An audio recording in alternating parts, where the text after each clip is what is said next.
alhamdulillah jama'a mun ba mu da damuwa in aka je zaɓe yan manona za ta nuna.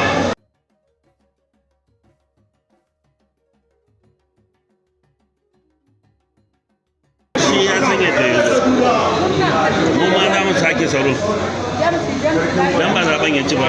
Wani salo za ku sake? Za mu yi amfani da hagu da dama.